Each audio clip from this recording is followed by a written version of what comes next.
আজকে মোট 13 জনকে আদালতে হাজির করা হয়েছিল।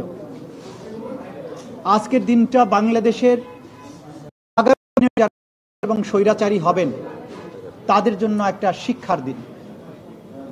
ক্ষমতার দম্ভ এবং মানুষের স্বাধীনতার আকাঙ্ক্ষাকে দমন করার জন্য অপরাধের মাধ্যমে, হত্যাকাণ্ডের মাধ্যমে, নিপীড়নের মাধ্যমে একটা জাতির আকাঙ্ক্ষাকে দমন করে গণহত্যা চালিয়ে মানবতা বিরোধী অপরাধ করে ক্ষমতায় যে চিরদিন থাকা যায় না এবং বিচারের মুখোমুখি হতে হয়, আজকের দিনে এই আদালতের দৃশ্য দেখে ভবিষ্যতে বাংলাদেশের যারা স্বৈরাচারী হওয়ার স্বপ্ন দেখেন তারা যদি শিক্ষা গ্রহণ করেন সেটা আজকের দিনের জন্য একটা বড় লেসন হবে বলে আমরা মনে করি। আজকে এই আন্তর্জাতিক অপরাধ ট্রাইব্যুনালে বিগত সরকারের আমলের 13 জন ক্ষমতাশালী ব্যক্তিকে হাজির করা হয়েছিল, যাদের বিরুদ্ধে জুলাই এবং আগস্টের যে মানবতা বিরোধী অপরাধ, গণহত্যা এবং অন্যান্য অপরাধ যেগুলো আন্তর্জাতিক আইনের অপরাধ, সেগুলো সংগঠনের দায়ে তাদেরকে উপস্থিত করা হয়েছিল। আজকে আদালতে আমরা এই অপরাধ সংগঠনের পেছনের যে পটভূমি আছে সেটা ব্যাখ্যা করেছি কিভাবে 2009 সাল থেকে ক্রমান্বয়ে একটা রাষ্ট্রযন্ত্রকে ক্রমান্বয়ে ব্যবহারের মাধ্যমে সমস্ত রাষ্ট্রীয় প্রতিষ্ঠানগুলোকে রাজনীতিকরণ, দলীয়করণ, পারিবারিকীকরণের মাধ্যমে একটা নিপীড়ক সংস্থায় পরিণত করেছিল। একটা ডেমোক্রেটিক রিপাবলিক, সেইটাকে কিভাবে একটা নিপীড়ক এবং ফ্যাসিবাদী নিপীড়নকারী সরকারে পরিণত করা হয়েছিল, সেই স্টোরি যেই পটভূমিতে একটা রাষ্ট্র ক্রমান্বয়ে জনগণকে বিভিন্ন সময় হত্যা করে, আমরা বলেছি পিলখানা হত্যাকাণ্ডের মাধ্যমে প্রতিরক্ষা ব্যবস্থাকে ধ্বংস করা হয়েছে, শাপলা চত্বরে সাধারণ মানুষকে হত্যা করার মাধ্যমে প্রতিবাদী জনতাকে স্তব্ধ করা হয়েছে, ডিজিটাল সিকিউরিটি অ্যাক্টের মাধ্যমে মানুষের বাকস্বাধীনতা, অন্যায় এবং নিপীড়নের বিরুদ্ধে যে ভয়েস জনগণের, সেটাকে রুদ্ধ করা হয়েছে। এইভাবে একের পর এক গণতান্ত্রিক প্রতিষ্ঠানগুলো ধ্বংস করেছে, নির্বাচন ব্যবস্থাকে ধ্বংস করেছে, শুধুমাত্র একজন ব্যক্তি বা তার পরিবারকে ক্ষমতায় রাখার উদ্দেশ্যে। এটা একটা রাষ্ট্রের যে চেতনা, সেইটার বিরুদ্ধে তারা অবস্থান নিয়েছিলেন এবং সেটা করতে গিয়ে আজকে প্রধান আসামি ছিলেন শেখ হাসিনা, শুধুমাত্র তাকে রক্ষা করা এবং তাকে ক্ষমতা রাখার জন্য। এবং এই সমস্ত অপরাধের সবচাইতে বড় দায় হচ্ছে এবং নির্দেশে তাকে ক্ষমতায় রাখার উদ্দেশ্য বাস্তবায়নের জন্য আজকে বাকি যে 13 জনকে উপস্থিত করা হয়েছিল, তারা সরকার দলের বিভিন্ন দায়িত্বশীল পদে অধিষ্ঠিত থেকে, কেউ সরকারের আমলাতন্ত্রের মধ্যে জন স্বরাষ্ট্র সচিব ছিলেন, তারা এমপি ছিলেন, 14 দলীয় জোটের নেতা ছিলেন, রাজনৈতিক সহকর্মী ছিলেন, তারা সবাই মিলে এই অপরাধগুলো সংগঠন করেছেন নৃশংসভাবে। 2000-এর মতো 1500-এর অধিক ছাত্র তরুণ জনতাকে হত্যা করেছেন, 25,000-এর বেশি মানুষকে আহত, দেশ দূরে নৃশংসতা চালানো হয়েছে, সিভিলিয়ানদেরকে নিষ্ঠুরতম পন্থায় হত্যা করা হয়েছে। হত্যার পরে তাদের লাশ দাফনে বাধা দেওয়া হয়েছে, আহতদের চিকিৎসা করতে বাধা দেওয়া হয়েছে, লাশকে পুড়িয়ে দেওয়া হয়েছে, দাফন করতে দেওয়া হয়নি, গোপনে দাফন করতে বাধ্য করা হয়েছে। হসপিটালে চিকিৎসার পরে মৃত্যুবরণকারীদের ডেথ সার্টিফিকেটে পোস্টমর্টম করতে দেওয়া হয়নি, ডেথ সার্টিফিকেটে লিখতে দেওয়া হয়নি যে গানশট ইনজুরিতে মারা গেছে। এই ধরনের অপরাধ সংগঠন তারা করে তাদেরকে উপস্থিত করা হয়েছিল। আমরা যেটা আদালতের কাছে জানিয়েছি যে এই অপরাধ একই সাথে সারা বাংলাদেশে 56,000 বর্গমাইল জুড়ে একদম ব্যাপক ভিত্তিক মাত্রায় সংগঠিত হয়েছে এবং টার্গেটেড ওয়েতে পারসিকিউশন করা হয়েছে।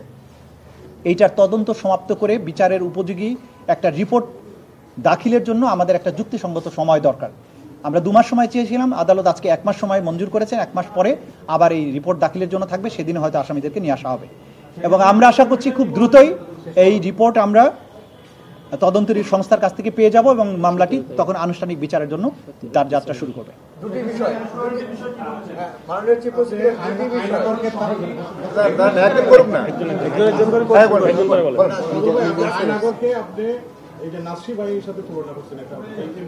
হ্যাঁ, আমরা বলেছি, আমরা এই পটভূমিতে যে এইখানে মানবতা বিরোধী অপরাধ শুধু যে জুলাই আগস্টে হয়েছে তা কিন্তু নয়।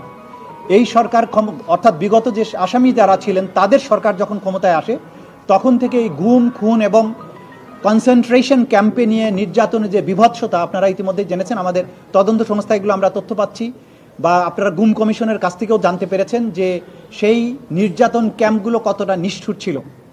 সেই নিষ্ঠুর ক্যাম্পগুলোতে যে পদ্ধতিতে নির্যাতন করা হয়েছে সেটা দ্বিতীয় বিশ্বযুদ্ধকালীন সময়ে হিটলারের নাৎসি বাহিনীর যে কনসেন্ট্রেশন ক্যাম্পগুলো ছিল সেই ধরনের নিষ্ঠুরতার সাথে তুলনীয়, একই প্যাটার্নের সেই কথাগুলো আমরা বলেছি যে এরা শুধুমাত্র যে গণহত্যা করেছে তাই নয়, অপহরণ, গোপন কারাগারে আটক এবং টর্চারের যত ফর্ম আছে সেই ফর্মে এই মানুষদেরকে টর্চার তারা করেছেন এবং করার মাধ্যমে নাজিদের সেই নৃশংসতার স্মৃতিকে তারা বাংলাদেশে ফিরিয়ে এনেছে। যে আইন শৃঙ্খলা রক্ষাকারী বাহিনীর রিপোর্ট যেটা দাখিল করেছেন 1 নম্বর মামলায়, যে একমাত্র আসামি শেখ হাসিনা, তার ব্যাপারে রিপোর্ট এসেছে তিনি দেশের বাইরে পালিয়ে আছেন, ভারতে অবস্থান করছেন। সেজন্য আমাদের পক্ষ থেকে আমরা ফর্মাল রিকোয়েস্ট পাঠিয়েছি ইন্টারপোলের কাছে রেড নোটিশের মাধ্যমে যে তাকে পেলে যেন গ্রেপ্তার করা হয়। পরবর্তী পদক্ষেপ বাংলাদেশ সরকার ইতিমধ্যে বলেছেন যে এর বাইরেও পদক্ষেপ আছে, যেহেতু তার বিরুদ্ধে মানবতা বিরোধী অপরাধ সংগঠনের অভিযোগ আছে এবং তার বিরুদ্ধে গ্রেপ্তারি পরোয়ানা জারি আছে, তাকে ভারতের সাথে সম্পাদিত যে অপরাধীর বহিঃসমর্পণ চুক্তি সেইটার মূলে তাকে ফেরত চাওয়ার জন্য বাংলাদেশ গভর্নমেন্ট চিন্তা করছেন বলে গতকালকে প্রধান উপদেষ্টা তার বক্তব্যে বলেছেন। সুতরাং সেই প্রক্রিয়াতেও বাংলাদেশ যাচ্ছে, এটা আমরা আদালতের কাছে জানিয়েছি। আপনার দ্বিতীয় প্রশ্ন ছিল যে যারা এখানে আজকে উপস্থিত হয়েছেন যে 13 জন, তাদের বিরুদ্ধে সুপিরিয়র রেসপন্সিবিলিটি ছাড়া কোনো অভিযোগ আছে কিনা? হ্যাঁ, মোটা দাগে তারা প্রত্যেকেই সুপিরিয়র কমান্ড রেসপন্সিবিলিটির দায়ে অভিযুক্ত, কারণ তারা নির্দেশ দিয়েছেন, পরিকল্পনার সাথে সম্পৃক্ত ছিলেন, সরাসরিও জড়িত ছিলেন, কমপ্লিসিট করেছেন। স্বরাষ্ট্র সচিব, স্বরাষ্ট্রমন্ত্রী তারা সরাসরি সম্পৃক্ত ছিলেন নির্দেশনা দেয়াতে। এবং আন্তর্জাতিক আইনে আপনারা জানেন সংগঠন দেয়া, প্ল্যানিংয়ের সাথে থাকা, অপরাধ প্রিভেন্ট করতে শক্তি থাকা সত্ত্বেও প্রিভেন্ট না করা, যারা পারপিট্রেট করেছে তাদেরকে শাস্তি দেওয়ার ক্ষমতা থাকা সত্ত্বেও শাস্তি না দেয়া, প্রিভেন্ট করার চেষ্টা না করা, এই সবগুলোই আন্তর্জাতিক অপরাধ ট্রাইব্যুনাল আইন 1973-এর অধীনে আইনে অপরাধ। এই অপরাধের দায় এই প্রত্যেক আসামির উপরে আছে, সেটা আমরা আদালতকে জানিয়েছি। ডিফেন্সের পক্ষে বেশ কয়েকজন আইনজীবী তাদের ওকালতনামা দাখিল করেছেন, কিন্তু তাদের পক্ষ থেকে শুধু একজনের জন্য একটা পিটিশন ছিল, সেই পিটিশনটি ছিল অভিযোগের কপি সরবরাহ করা সংক্রান্ত, কিন্তু সেই পিটিশনটি যথা নিয়মে দাখিল করা হয়নি। সুতরাং এই পিটিশন হিসেবে সেটা গণ্য হয়নি। এটা যদি ভবিষ্যতে উনি করেন সেটার ব্যাপারে আদালত যথাযথ আদেশ দেবেন। অন্য যারা ওকালতনামা দাখিল করেছেন বিভিন্ন ডিফেন্স সাইডে, তারা কোনো পিটিশন দাখিল করেননি, কোনো বক্তব্য রাখেননি, তারা শুধু অনুরোধ জানিয়েছিলেন আসামিদের সাথে কথা বলার জন্য। আদালত সেটা মঞ্জুর করেছেন এবং বলেছেন ডিসিপ্লিন রক্ষা করে রেজিস্ট্রারের তত্ত্বাবধানে তারা যাতে কথা বলেন, এটা তাদের ব্যাপার। তদন্ত চলমান আছে, তথ্য প্রমাণ যথেষ্ট পরিমাণে আছে, আরও এগুলো প্রক্রিয়াধীন আছে, সময় হলে জানতে পারবেন।